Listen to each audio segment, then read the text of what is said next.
It's June, the vacation is booked, the group chat is planning all the outfits, the swimsuits finally started arriving, and somewhere right now, a woman is standing in front of a mirror thinking, if I could just lose 10 more pounds, that's all I need to lose. Maybe you've thought it. Maybe you've said it. Maybe you're saying it right now. And for the first time in history, millions of women have access to medications that can actually help make that happen. It's not a detox, not some special tea, not a cleanser, not intermittent fasting, an actual medication that works. And for a lot of people, it has been life-changing. They lose weight, they feel wonderful, their blood pressure improves, their labs start to improve, their energy starts coming back, and they just feel great. Until one morning, they look in the mirror and think, oh my God, what happened to my face? So welcome back to the Line Eraser. I'm Dr. Carol Eisenstadt. I'm a board-certified physician, founder of Line Eraser MD in Livingston, and also the physician behind SlimMD, our medical weight loss program. So when I say that I see both sides of this conversation, I mean that literally. I'm the doctor helping patients lose the weight, and I'm also the physician helping them understand what happens to their face afterward. Today, we're going to be talking about GLP-1 face. So we're going to be talking about what it is, why it happens, and what actually works. And why I think this conversation is much bigger than cheeks, filler, or Ozempic. So let's get into it. Okay, can we talk about the summer just for a minute or so? Because every year around this time, something happens. Women start negotiating with themselves. Oh, what if I maybe lose 5-10 pounds? What if I can fit into last year's shorts? What if I can get rid of this little bit that's right here? If I can just get ready for vacation, we all do it. We negotiate. And what's fascinating is that the target just keeps moving because it isn't really about summer. No, right? Summer just exposes the insecurities that were already there before. The beach doesn't create body anxiety. No, the beach just reveals it. And this year is a little bit different because unlike 10 years ago, women now have access to medications that can produce significant weight loss. We're not talking 2 pounds or 5 pounds, 7 pounds, 20, 30, 50, sometimes even more than that.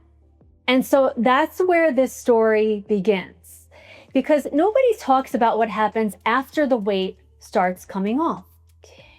First of all, can we agree that Ozempic face is just a terrible name?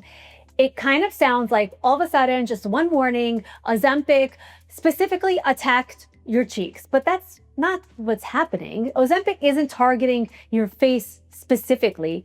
Weight loss is. Your face has fat. And when you start to lose fat, some of it comes from your face. It's really just that simple. The problem is that your face isn't a balloon that deflates evenly at a controlled pace all the time. Certain areas lose support faster than others. The cheeks start to flatten, the temples start to hollow, the under eyes start to become more noticeable.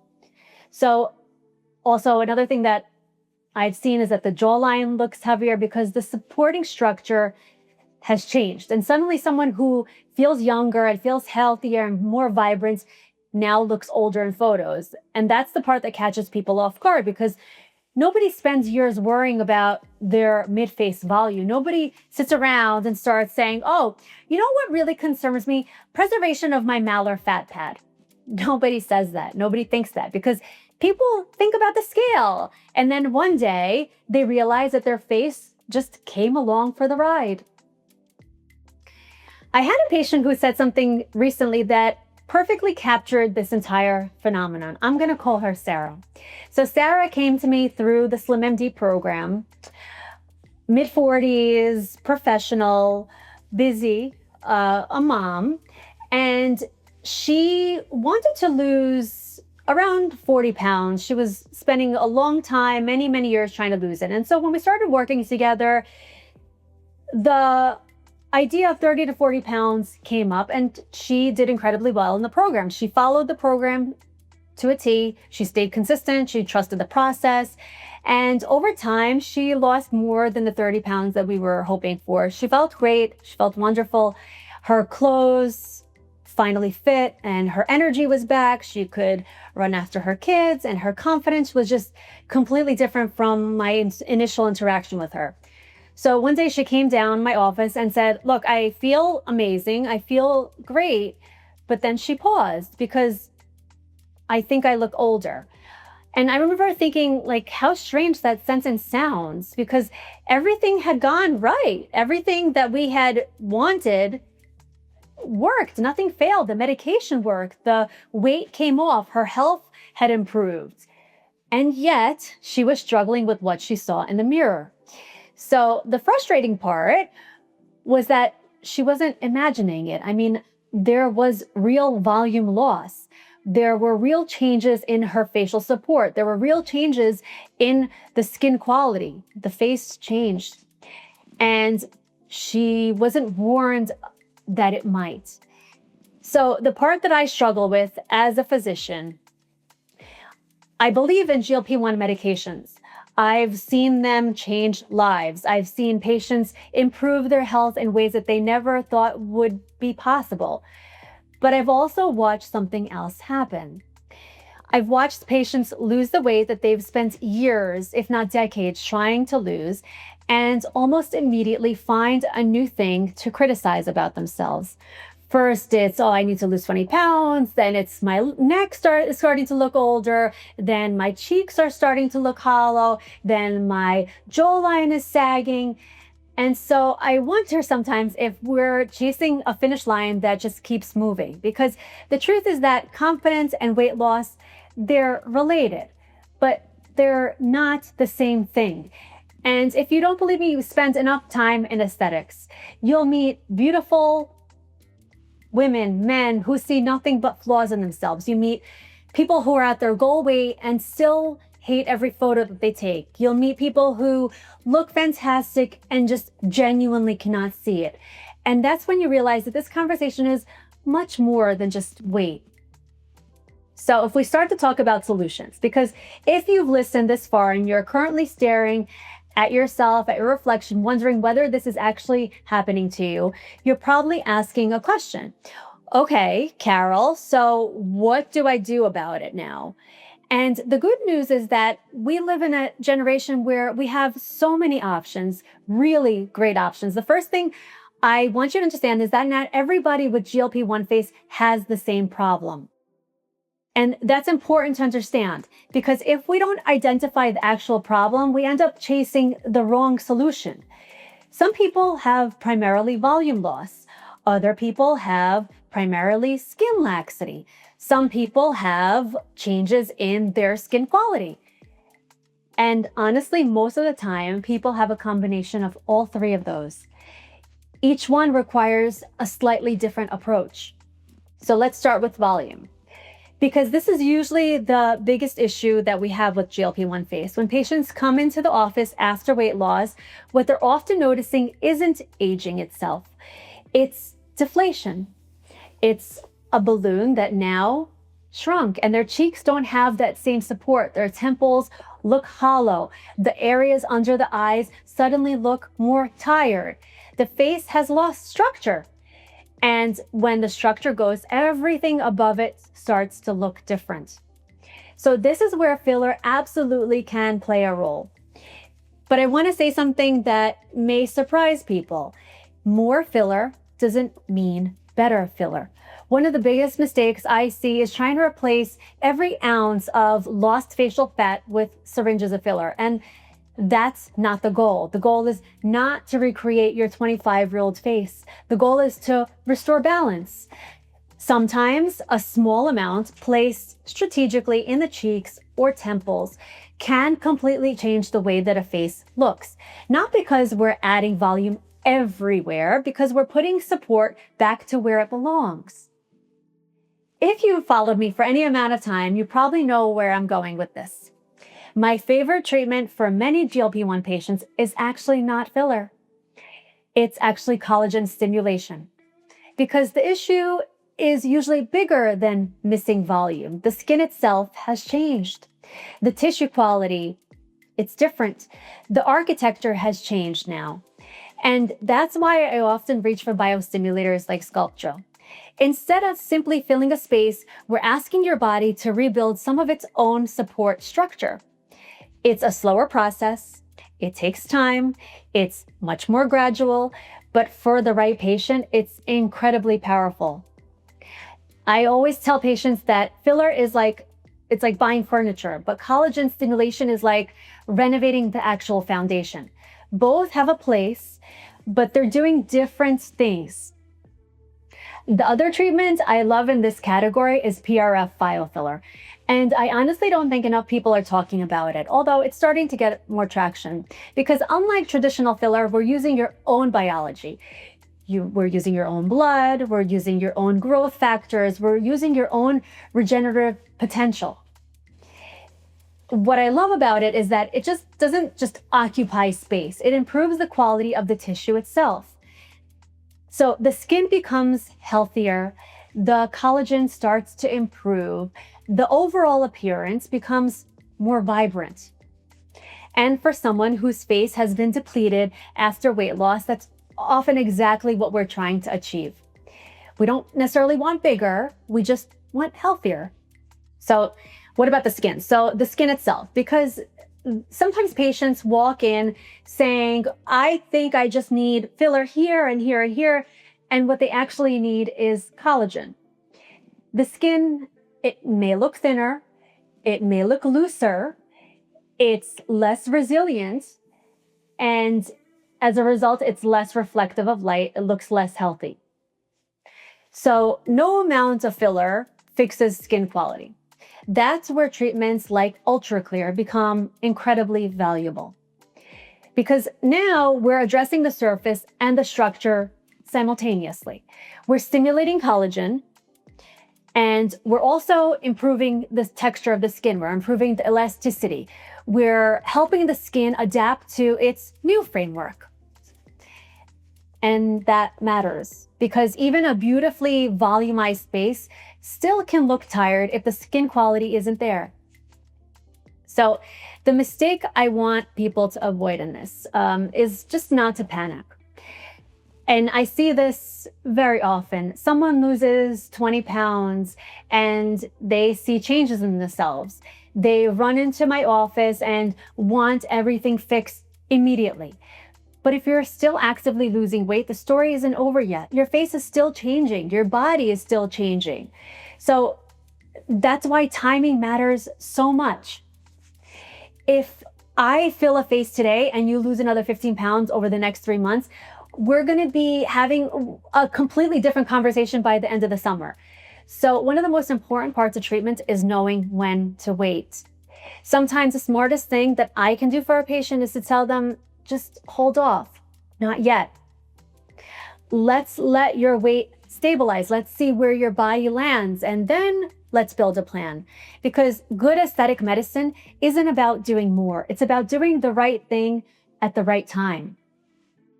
Ultimately, that's what I want patients to understand, that the goal isn't to look like you never lost weight.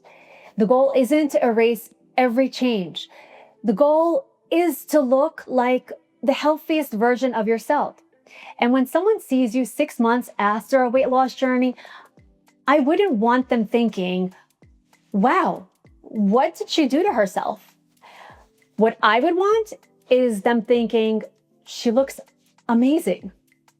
And for them to not really be able to figure out why. In my book, that's when I know that things have gone right. So I want to leave you with one final thought. Because I think the conversation around GLP-1 face is actually exposing something much bigger that needs to be discussed. And it's the fact that most people think that they're chasing a number, but they're actually not. They're chasing a feeling. When someone says, they want to weigh 137 pounds.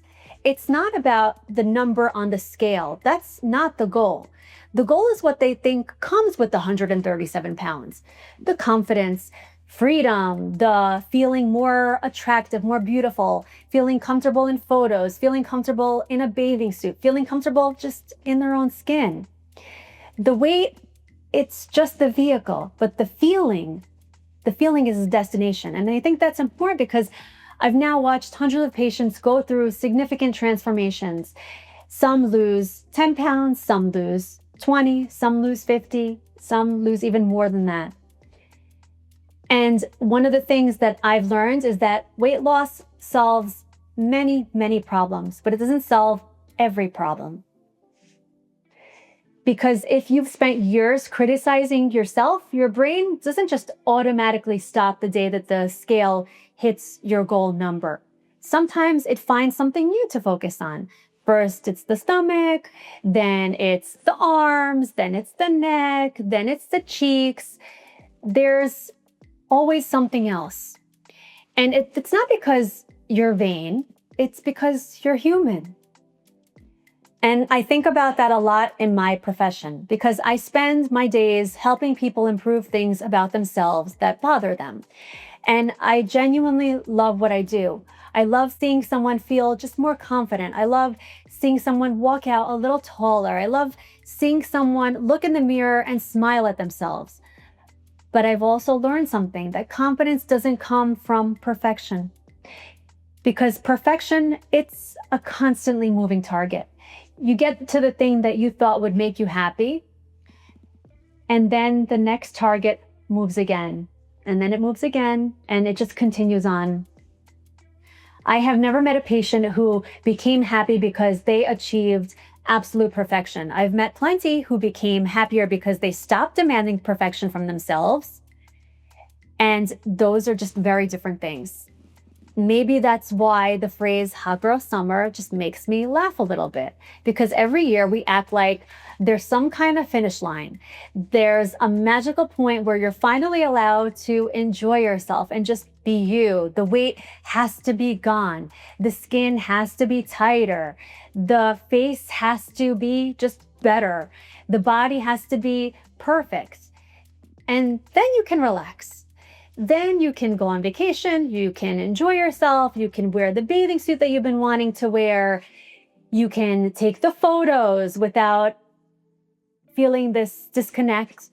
But what if you got it backward? What if you're allowed to enjoy the summer now? What if you're allowed to go to the beach now? What if you're allowed to be in the pictures now? What if confidence isn't something waiting for you 10 pounds from now? What if confidence starts the moment that you stop postponing your life? If you're on a GLP-1, I want you to know this. The health benefits are real. The weight loss is real. The changes to your face are real too. And if those changes bother you, there are absolutely things that we can do about them. Amazing things, effective things. You do not have to choose between a healthy body and a face that you recognize. That is not a real choice. It's a false choice, and you can absolutely have both. But I also don't want you to miss the bigger picture here. Because if you worked hard to improve your health, to lose weight, if you've taken control of your future, if you've done something that once felt really impossible, then don't let a little hollowing in your cheeks convince you that you failed. Because you didn't. You have ultimately succeeded. Now it's just about helping the outside catch up to how good you feel inside. I want to thank you for spending this time with me. If you've enjoyed this episode, make sure that you're following the Line Eraser podcast wherever you listen to podcasts. And if you know someone who's on a GLP-1, thinking about starting one, or just staring at their reflection, wondering what happened to their face in their process, send them this episode. I'm Dr. Carol Eisenstadt. This is the Line Eraser podcast. And just remember that the goal isn't to become someone else in the process. The goal is to become the healthiest, strongest, and most confident version of yourself, and to still recognize the person who's looking back at you in the mirror. I'll see you next time.